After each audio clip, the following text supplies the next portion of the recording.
we help them through it. We'll call it what it is. Like, wow, let me just remind you that you're worth this job, that you're important here. We need you. You bring value to a workplace. And then we often always kind of see that at the end of their time with us too.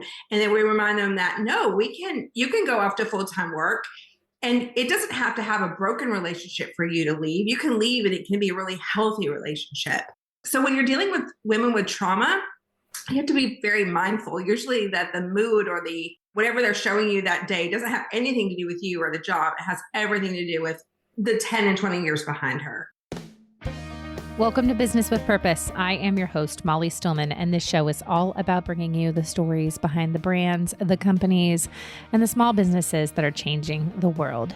Each week, I get to sit down with an incredible entrepreneur, community activist, author, speaker, leader, or just an incredible person who is trying to make a positive impact, not only through their personal life, but also with their career. My goal is to show you, the listener, that no matter where you go, no matter what you do, you can make an impact. My guest this week is Cary Heise. Cary's faith and international mission experience working with women artisan co-ops in Central America and Africa inspired the birth of Design for Joy. She's a serial entrepreneur and has founded several small businesses around creating community for women in the Raleigh-Durham area. Cary's a big believer in encouraging women to pursue their passion. Cary and I have known each other a long time, and this was long overdue having her on the podcast. So it was such a joy to have her, and you are going to be really encouraged by Cary's story and the work that she is doing with Design for Joy. So without further ado, we're going to dive right into the conversation with my friend, Cary Heise. Today is a very exciting day because I feel like we go way back. Can I say you're a longtime friend? Yeah. We've been watching each other do business for a long time. A long time. So I have my friend Cary Heise on the show. Cary, welcome. Thank you for being here. I'm super flattered to be here. Thank you. So pumped. And I was telling you before we were recording, but I feel like I need to also say this to the community here is I was having a conversation with a friend, and maybe it was actually our friend Abby Tenalia, who was on the show way long time ago. But Abby is, like family to me. And I think it was somewhere in there that I was like, how have I not had Cary on the show? And so I immediately was like, I'm going to remedy this immediately. And so here we are. So Cary, let's dive right in and have you give us the Cary 101. So tell us who you are, what you do, and how you got to where you are today. Sure thing. Well, I'm wife to Rob. I've got 2 teenagers, a senior and a junior, and I will cry spontaneously thinking about my senior leaving. I'm one of those. But I grew up in Myrtle Beach. I have lived in Raleigh my entire adult life. And it's my pure pleasure to be serving Raleigh in the way that I do it. I get to do it professionally. So I'm all about it. I'm 100% every day.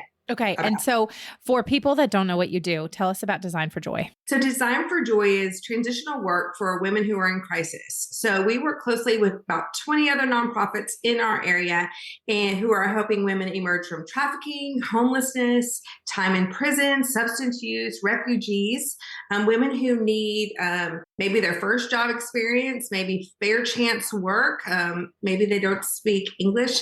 And we have a brand of jewelry, leather bags, and home decor. And through that brand, we employ these women at a living wage. And I just got numbers. Ooh. We're 5 years old, and we've hired 97 women, and they have earned $256,000 through Design for Joy. And amazing. I love it. We're just getting started, it feels like. Oh, that's awesome. Okay. So I want to go back, and we can go back even further than this. But I want to go back specifically to a memory that I have. And that is, and I honestly don't even know when this was. It had to be obviously sometime probably 6 years ago. But you and I had been obviously, so where we'd gone back was, I had done work in the anti-human trafficking space for years. At that point, probably 5 or 6 years. And I had, served on the board for quite a few nonprofits, and I worked with Transforming Hope, which was a anti-human trafficking nonprofit. And I'd, been doing work kind of in the ethical fashion space, and I'd been doing some work in Kenya with artisan groups. And you and I got lunch at Panera. And I will never forget this. And it's been such a joy to remember that lunch and remember that conversation, and to now think like where you are today is amazing to me. And so basically what I remember from it was we got lunch and you just kind of were like, here's what I'm praying about. Here's what I'm dreaming about. And, tell me what you know. And like, it just kind of was one of those, like, let's just dream and pray and cast vision. And, what might this look like to, because especially at the time, we were seeing all of these brands that were working with, at-risk women internationally. And there really wasn't a great model for that domestically. At the time, Able was kind of coming about. And so you kind of saw something like that in Nashville, and you saw the Giving Keys in LA. And there's some, they're somewhat smaller examples, but there just really wasn't a great model for what would this look like here in our community. Yeah. And I just remember that lunch, and I just remember leaving that lunch, and I said, she's going to do something really amazing.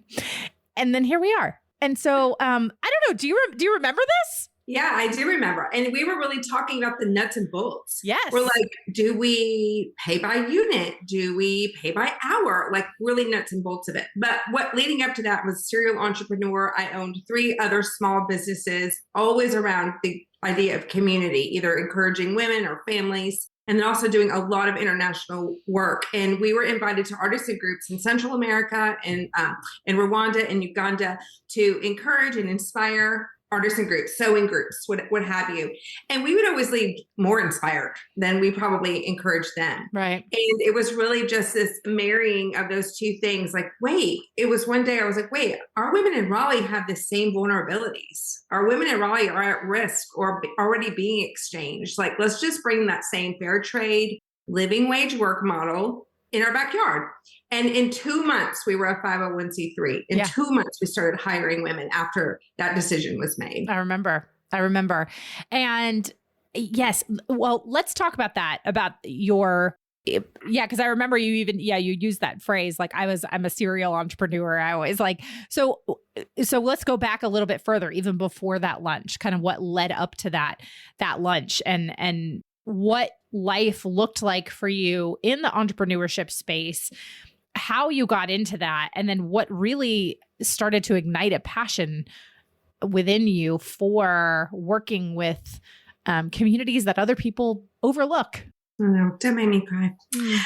It's so when my kids were toddlers, I was a stay-at-home mom, and I tried to fool everybody for a very long time that I was a stay-at-home mom, but I was not. I was like an entrepreneur at every moment. I started an online publication for like kid and family events, and then I started a t-shirt line to inspire moms, which still exists. And I think I was just good at finding the niches that I need that people didn't have a product for or a service for. Right. And just making that happen. And, I remember the days of being in fetal position on the ground, thinking I had lost a whole email list or all of these like small things that seemed so important there. Now I'm like, oh my gosh, I'm so thankful for all those little either mistakes or wins because they make me so much more confident now. Right.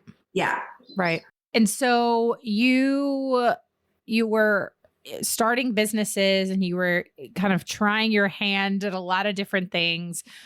At what point did you really begin to grasp or realize that you had a knack for business in general? Because business ownership is hard. Entrepreneurship is hard. Like it is not for the faint of heart. Not everybody is cut out for it. But at one point, did you realize that this is something that I think I can do bigger and better? And then at what point, again, did you start to realize, okay, I think there's an impact angle to this that I could really implement? So my third business was around business, solo entrepreneurs. And we had an audience of, it still exists as well. But it was under my ownership, we had an audience of 3,000 women, and we met a lot online, but we also met a lot in person. And I think, how old was I then? Yeah, this was Raleigh, right? Yeah, like 40, some 42 maybe. And I was like, oh, and being around other women who are also like trying to grow things. And then you start like recognizing which everyone's skills and talents are and seeing how they mix and how they complement one another. And it was actually a faith blog post that I read somewhere. That was a woman was saying that she felt like her spiritual gift, that she was a gatherer. Mm. And I was like, freedom.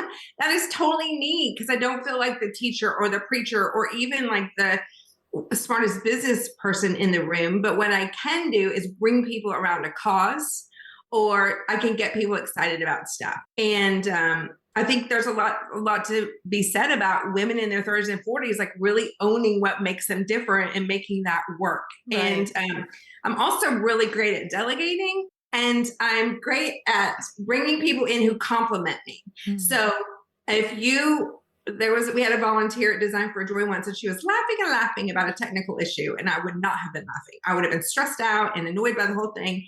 And I hired her that day because I was like, I need someone like you in my life. And I enjoy that. Yeah.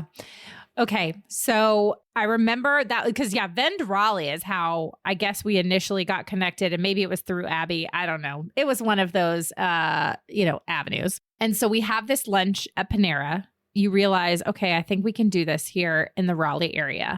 What did those, because I know what this looked like for you, but I would love for you to just share with us, like what those early days looked like after that lunch, after when you're really like head down, nose to the ground, like we're doing this. What did that look like for you when you began to, make these partnerships with other organizations in the area that were, already kind of in touch with these women, not having a background in design, suddenly designing, products to sell and all of the things. I mean, tell us about those days. Well, I should note that my co-founder, Kristen Seido, is our designer. Yes. And she and I have been doing ministry and motherhood together for a long time. And she went to the Fashion Institute of Technology. That's right. Right. That's right. She worked for some big bag brands. So she knows how to make a $300 purse, thankfully. Yeah. But it looked like this. We would go to some local nonprofits. We'd tell them what we wanted to offer their most vulnerable women. And we were so well received. Like people who didn't know us the day before, never heard our names. And they were like, okay, I don't know. There was something in it. They're like, we need that. Our women need that. We're going to trust you.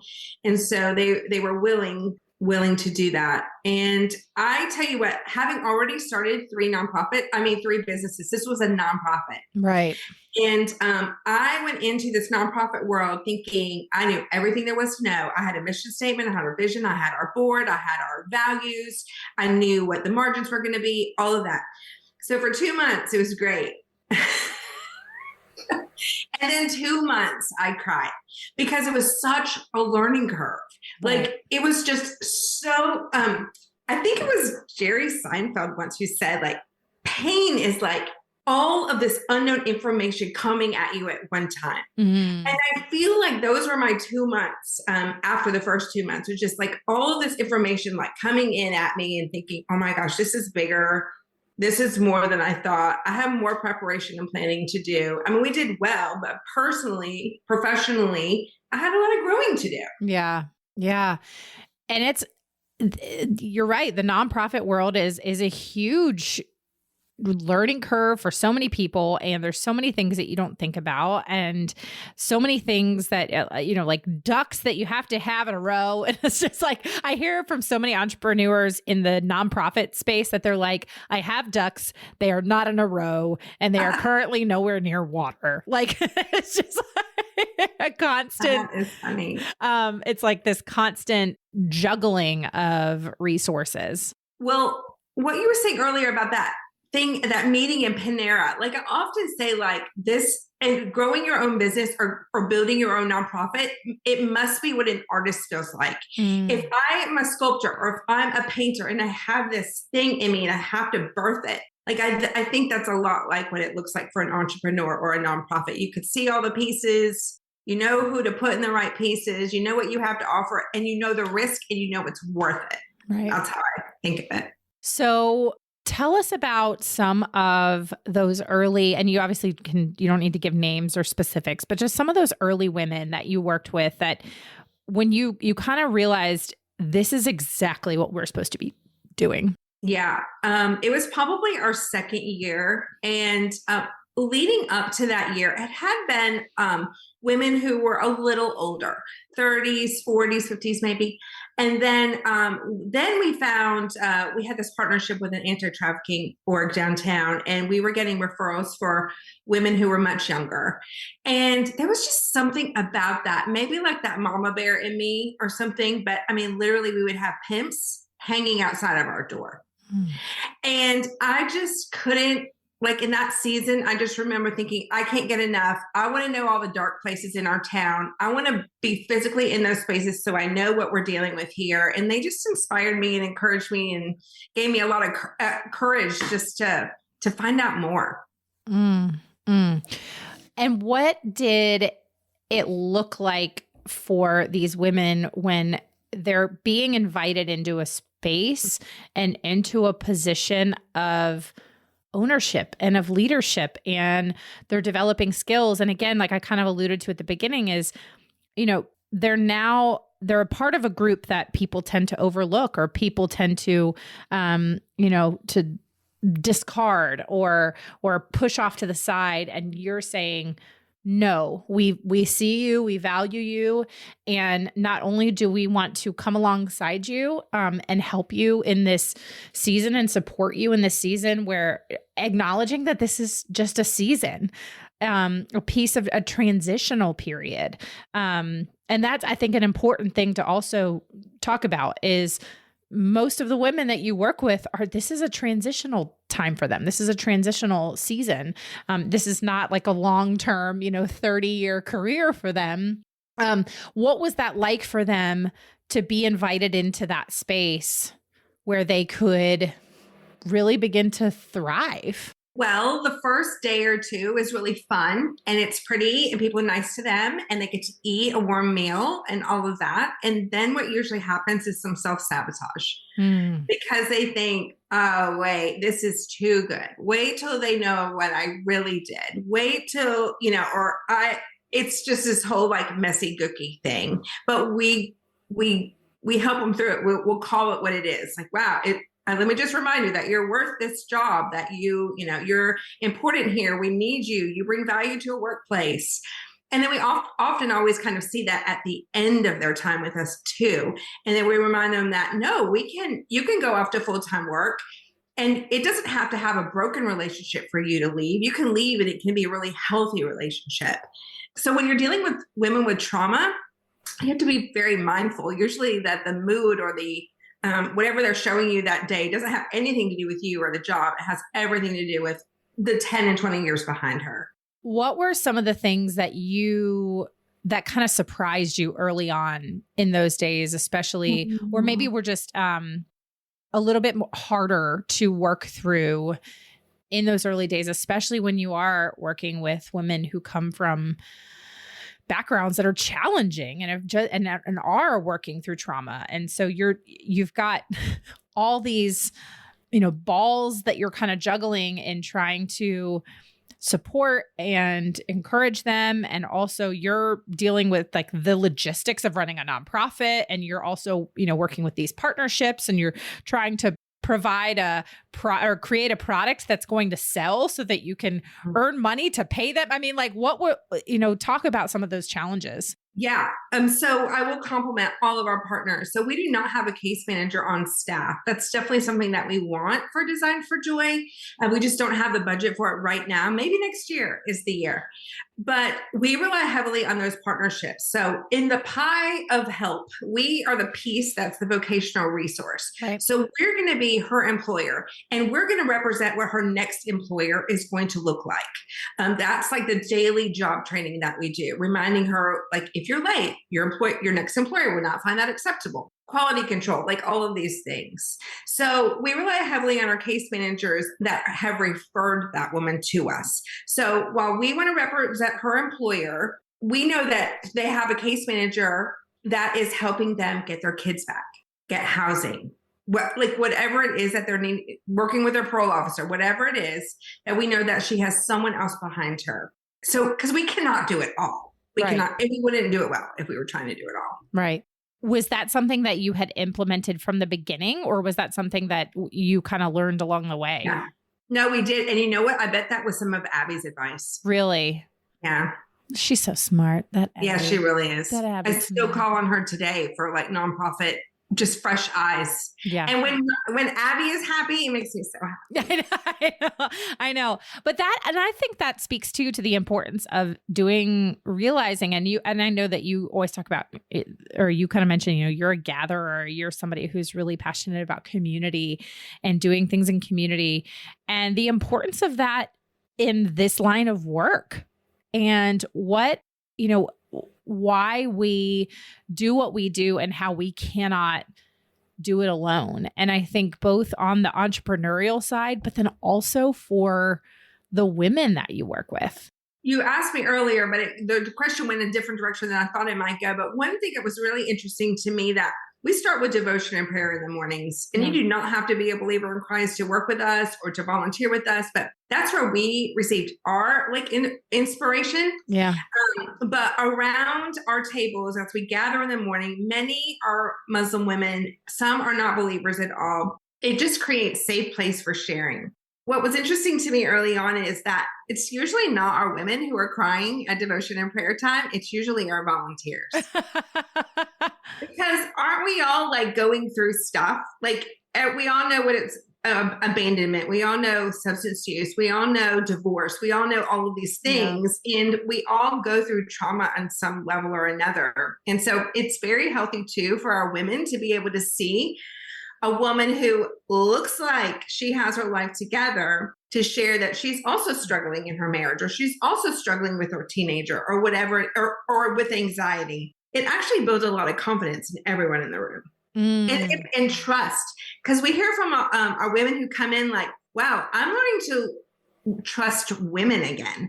Can you imagine coming from the sex industry and you probably don't trust a lot of women? Either they're your competition or they are exchanging you, or everywhere in between. And we have a safe, loving place for them. I'm going to take a quick break from my chat with Cary to thank our partner of the show, and that is Mama Suds. Mama Suds is an incredible mama-owned company. I've had the head mama, Michelle Smith, on the show before, and what I love most about Mama Suds is all of their products are made with clean, non-toxic ingredients. And not only are they clean, non-toxic ingredients, they actually work. We've used everything from their Castile soap to their toilet bombs to their all-purpose household cleaner, which is my favorite. I am telling you, everything is amazing. And I want you to fall in love with Mama Suds too. Head on over to mamasuds.com, use the coupon code Molly, and that gets you 15% off your order. That's mamasuds.com. Use the code Molly for 15% off your order. Now back to my chat with Cary Heise. So when a woman comes into the program and, say, like, I'm curious what the process tends to look like for you. So you get a referral from one of your ministry partners or nonprofit partners. What does it look like when you hear about Anne, who is, fresh out of prison, was trafficked, and I'm just kind of giving a generic example, but they're very real examples of you have Anne, who is fresh out of prison. She was trafficked, she's in recovery from drugs, and she hasn't had a steady job in a long, long time. What does it look like when you bring her into the program, bring her into partnership with Design for Joy, and from there on? So we used to not interview women. We would just bring her right in for immediate work, immediate employment. But what we started doing was interviewing them more as a practice for them, just to get the practice. We also will run a background check, which is a very difficult day when those background checks come back, when you see your past in black and white on a piece of paper. But it also prepares her to be able to speak to that when she goes to her next interview. She can talk about, her recovery or what she's learned through that process. It's changed a little bit now. Through COVID, we found a really interesting way to serve more women. So women come to us and they work 3 to 6 months, and we pay them living wage. They work 20 to 25 hours a week. We don't have full-time work, but honestly, what we found is that that 20 to 25 hours a week, it would be the same amount if they were working at somewhere else for a minimum wage. And it gives them flexibility so they can catch up on their medical care if they've been in prison, or meet with their PO whenever they need to see their parole officer, or whatever it is that they need. So we started doing day work. So women could come in during COVID and work for the day. We pay her cash. We feed her lunch, and then we pay her cash at the end of the day. And we could do that up to 7 times, in case John is listening, as a 1099. As a 1099, independent contractor. And so what we found is, for some women, they just need to get, maybe they already have a job waiting for them. They just need some money to get them by for the next couple of days. But for others, they'll come in, they'll do this day work, and then we find like, wow, this is just a really great fit. And that doesn't mean she's a great sewer or that she has a great attitude. It just means like, do her kids have a safe place to be while she's working? Is she sober? Is she not too far along on the mental health spectrum where, like you mentioned earlier, we really do have orders that we have to push out. Right. And so that's been a really interesting way for us to invite more women into our space after a little bit of a trial period. But our whole initiative is to give immediate employment to as many women as we can. We want to be able to say yes every single time. Can we? No. Sometimes there's a budget issue, or sometimes there's a waiting list. But we cannot solve this problem on our own. What we want to do is be an example for small business owners and large corporate leaders to think about. Let me look at my demographic. How many people on our staff have a felony? And why aren't we hiring from that? Or how many of our women are sex trafficking survivors? And how can we bring in trauma support to help bring those women in? Because the need is ongoing. Like, there's no way Design for Joy can solve this problem. Right.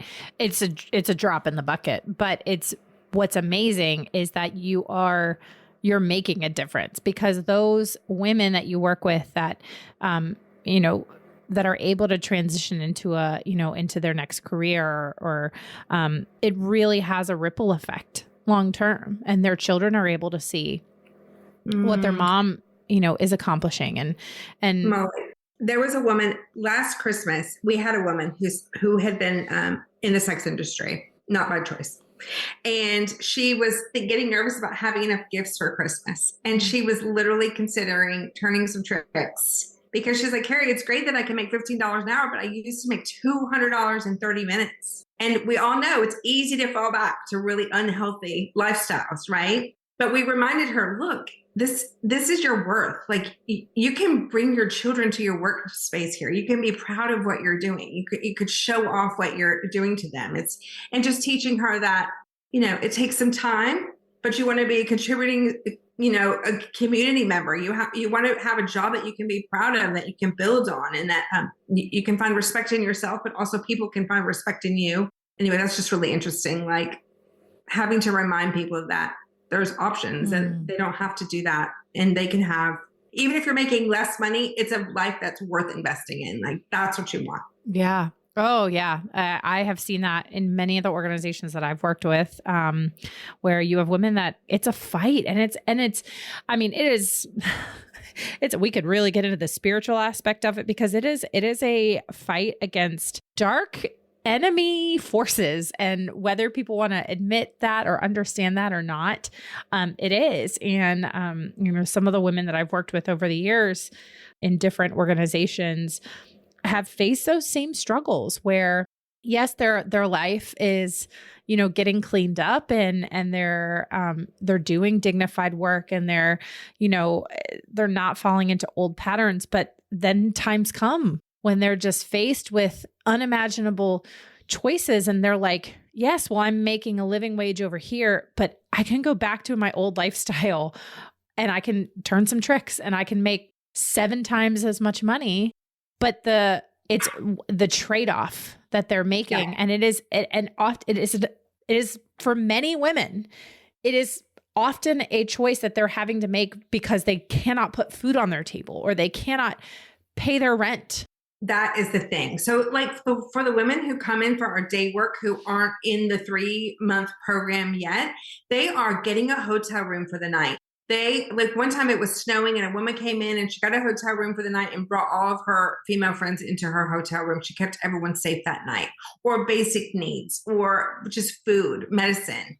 It's pretty incredible. And proximity is so important. So if some of these words sound like kind of foreign to your listeners, I would encourage them to find some organization in your community who is serving women in these at-risk situations, and work closely with them. Keep showing up for 6 to 12 months, and just have a friend in that space who can teach you what it's really like, but not for your selfish reasons, but to be able to advocate for her and bring more people in. And to have healthy conversations around these things and to educate yourself, because so often the media and movies and, things portray these women in a certain light, and you don't understand. It makes it harder to understand the situations that they're coming from. And it's the importance of helping both, you, me, us collectively, to understand that we are no better than these women. We are no different than these women. We just have very unique and different circumstances that we've been faced with in our lives. That these women hold as much value and dignity as we do. That is, you know what I mean? Like, that is so important to have those conversations and to acknowledge that this is that these situations are often nuanced and challenging. And so many of these women, were put into these situations by circumstances that are so far out of their control. Yeah. And it is, oh man, it's complicated and it's messy. But when we get into the mess, when we get into those situations and we say, okay, I'm going to get in the muck with you and I'm going to listen to your story and we're going to, connect. And I loved how you said how, some of the women that are in the program love hearing from the volunteers and just realize, oh my gosh, we have so much more in common than not. Yes. We have some of the same fears and worries and anxieties, and we're self-conscious about the same parts of our bodies and just all the things that happen in life. But maybe the lens through which we see those things is different. So I'm reminded of this one woman who came into my studio and she said, last month I was pregnant and in prison and I need a job. And I was like, okay, you have a job. Like, we hired her in that moment. And, listening to her story was just like, she just had lack of resources. She had a mom who was an addict. She got a speeding ticket, and then she lost her license, and then but has to go to work, so she drove, and then she gets a warrant. Like, this whole rabbit hole of issues. Well, when I was 20 something, I could call my dad and he could pay that $200 bill. But when you're coming from from generational poverty, and you're coming from a house that's broken with substance use, you don't have those resources. Right. So it's good to be mindful of that. So tell us where Design for Joy is now versus where it was when it started. What has happened? I mean, because 5 years, which is kind of amazing. What year was it when I emceed the gala? Was that 2019? Yeah, it must have been right before the world. So 3 years ago? I can't believe that. Yes. I would have thought it was so much sooner than that. But yeah, it would not have been since 2020. So it had to have been 2019. So 5 years you've been in existence. You have moved from a tiny little shop to now you have this beautiful shop in Raleigh. And walk us through the changes in 5 years, the numbers, whatever you want to share. So we started off in borrowed space. So there was a nonprofit, and then there was a church that let us come in and bring our sewing machines and do all the work and then pack up every single day. It was crazy, very manual. And then we found this tiny little 800 square foot space downtown Raleigh. And then we moved into a 1,400 square foot space. And then COVID hit. And then we did close for 7 weeks, but after 7 weeks, we brought 85% of our women back in, which was, I felt like a pure miracle. We have been working all through COVID. We've been spaced out. We've been wearing masks. We've been keeping our women safe. our community rallied around us in unbelievable ways. We did six figures over 2019 and 2020, both in product sales and in donations. Wow. So they set us up in COVID to move to a 5,000 square foot studio warehouse, a production studio where we're at now. So I mean, the space is an incredible illustration of our growth. But just having the day work program that complements our regular program, I mean, that's incredible growth. Our partnerships continue to grow. Yeah, I mean, how have you changed in 5 years? Oh gosh. My enthusiasm has not dwindled. Like my Kristen, my co-founder, and I, like we're still like 100% into this every single day. We're just so eager and excited to serve women. Maybe I'm a little wiser. I have a lot more people around me and I want to learn from them. I love a mentor. I have business mentors. I have nonprofit mentors. So anytime anyone who's a couple of steps ahead of me is willing to like spend some time with me, I'm all ears. I don't know. I try to be an example of a better balanced life to my staff. I'm always making sure that I'm letting them know that their families come first. And even with Christmas around the corner, and this is where we make our most money, their health, their mental health, their kids' programs, and all of that is more important than our work, even though we love it, just to take care of themselves. I don't know. In that time, you've grown wiser, you've, gotten experience, you've gotten a little there's been some blood, sweat, and tears under your belt. What has been the thing that has how has your faith helped to sustain you, challenge you, grow you? How has that played into this? Well, I mean, I feel like every 2 weeks when payroll is due, it's time to renew my faith. And just his reminder of his committed faithfulness. So I have like a small yeses list. And when I look back, especially in my the realm of women's ministry, I can see how all my small yeses have really led me up to this point and really prepared me as much as possible for this point. So, I was doing international mission work. And then after a couple of trips, I just fell in love with it. Then I went and asked the Send organization that we were with if I could lead a women's trip because I felt like that's what I was supposed to be doing. And they said yes. And then we started doing, there's pros and cons to international missions. Okay? Right. I say that. But it does build this confidence in you outside of your normal space that it's there's none other. So we were then doing clothing drives downtown, and then women kept asking us for bras, and I kept telling them we don't have bras. But then I was like, well, why don't we have bras? So then we started doing bra fittings downtown. We would measure women who are experiencing homelessness. We would measure them, and they would leave with 2 brand new bras like they were at a boutique. And then we started taking, since we were doing mission teams, we started taking 100 women to the beach to do girls' weekends and retreats there. And then, just all these little yeses were building my confidence all along, right? So that's much like a gratitude journal when you can think, wow, I'm feeling lonely. Is God seeing me? And you've maybe kept a list of gratitude and you're like, wow, he's faithful here, here, here, and here. The same thing about my small yeses. I see okay, he's preparing. And people ask me all the time, what's next? Will you be designed for joy forever and ever? And I think, no, I'm pretty sure God has one more idea for me. What does one more? Let's try one more. My checklist for knowing if this is the next right move for me is it in alignment with God's will? Meaning, is this good for, the world, the kingdom? And then the second thing is if my husband sees it, yeah, he's really good with the discernment. And I wish I had known how smart he was 15 years ago. And the third thing would be do I have any experience in that area? Can I add value to that? Do I have knowledge in that? Even just a little bit. And then the fourth thing is if it makes me uncomfortable or scared, I know I'm supposed to do it. Ooh, that'll preach. Because I think there are people that would say that if it makes them uncomfortable or scared, that gives them pause and they don't do it. And I love it. Yeah, I have an idea right now, but it doesn't really scare me. So that makes me think, I don't know if that's for me or not. Okay.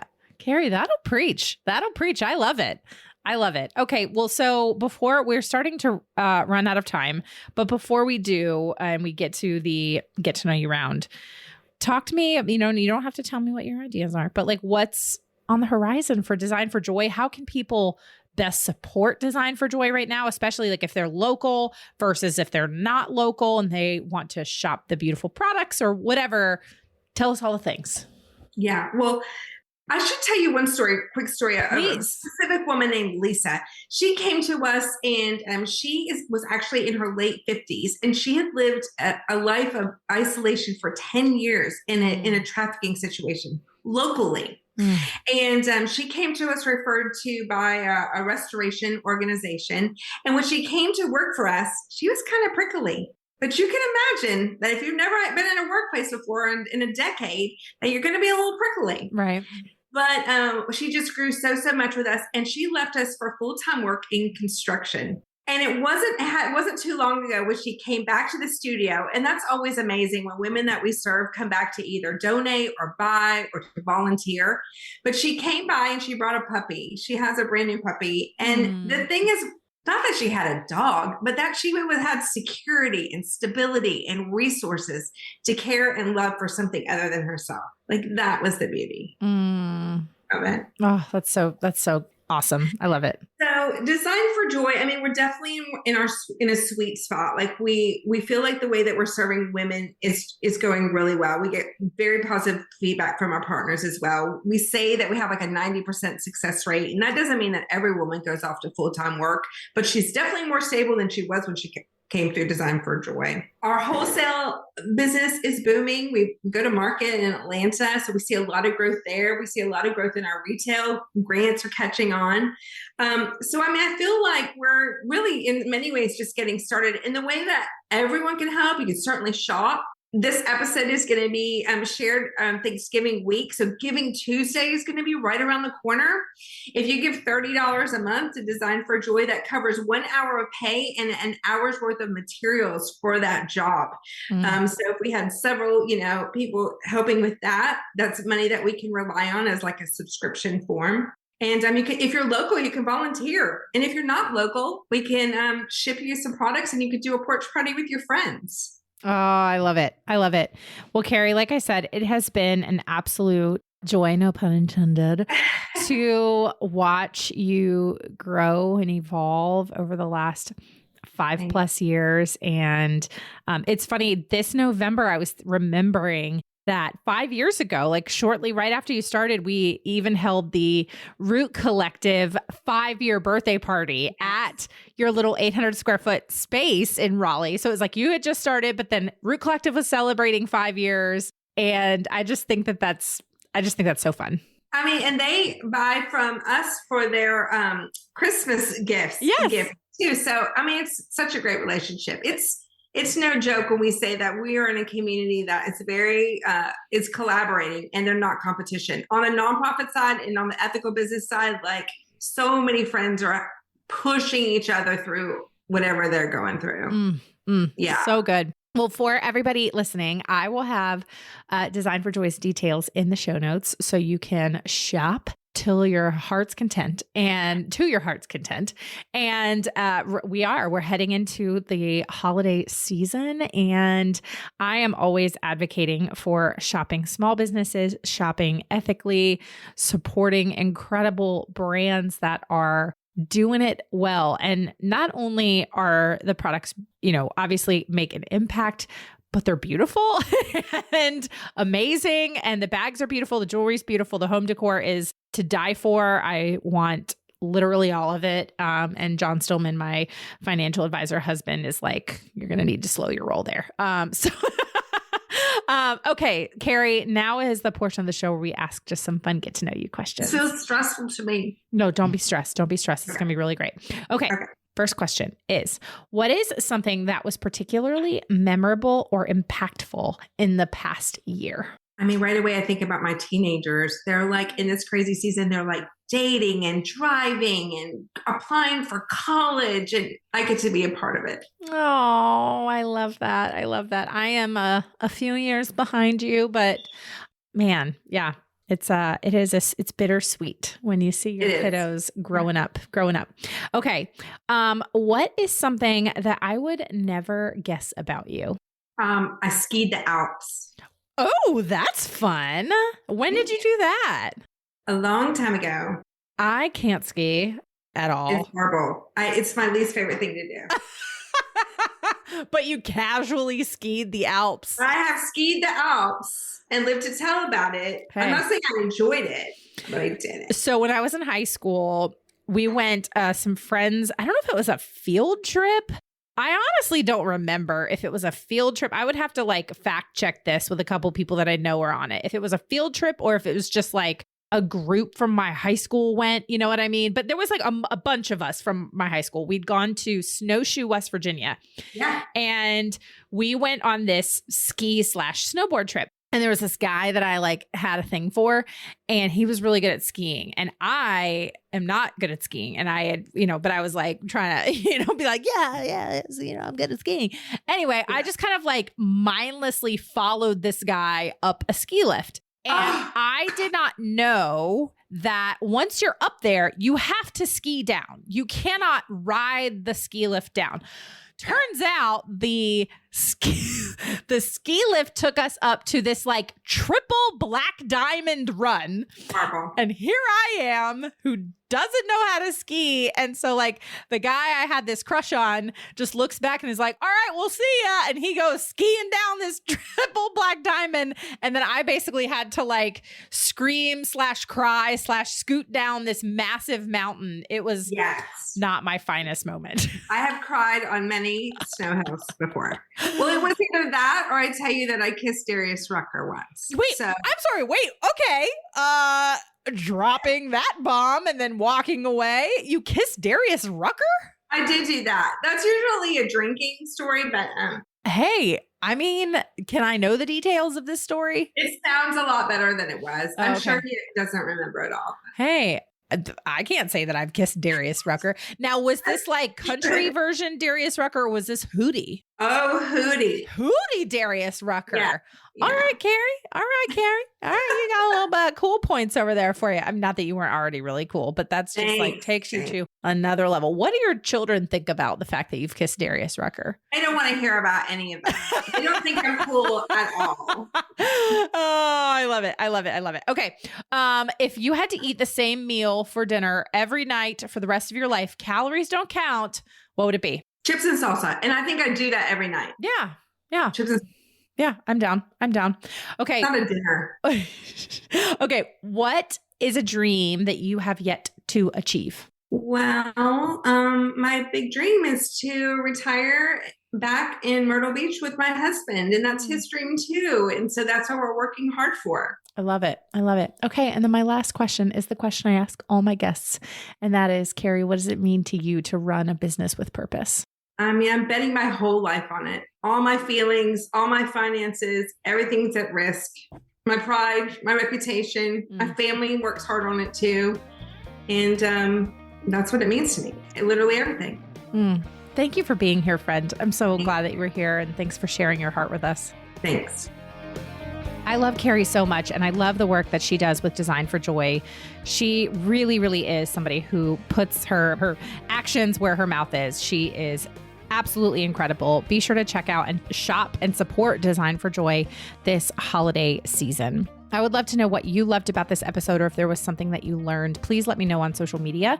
You can find me at Still Being Molly or at Business with Purpose Podcast, wherever you get your podcasts. And if you would take a moment to leave a review and click that subscribe or follow button on whatever podcast app you listen to, that would be amazing. And also, as I've been kind of teasing for a little bit, we've got a couple weeks left before the rebrand of this podcast, which I'm so pumped about. I've been working on it behind the scenes for months now. And for those of you who are sticking around, who are still here, you know that this is going to be really exciting. I cannot wait to tell you all about it. So if you subscribe or follow the podcast as it is, don't worry, you will be getting the new podcast, or I shouldn't say new podcast. I really need to do better about saying that, but you will get the rebranded podcast in your podcast feed if you're already subscribed. So be sure to look for that. I'm going to have an episode at the end of December that will talk all about the rebrand, and we will launch first thing of the new year, which, can you believe we are just a little bit over a month before 2023? I can't believe it. Well, as always, thank you so much for listening. Thank you to the team at Third Wheel Media for producing the show. And as always, go do something good with purpose on purpose.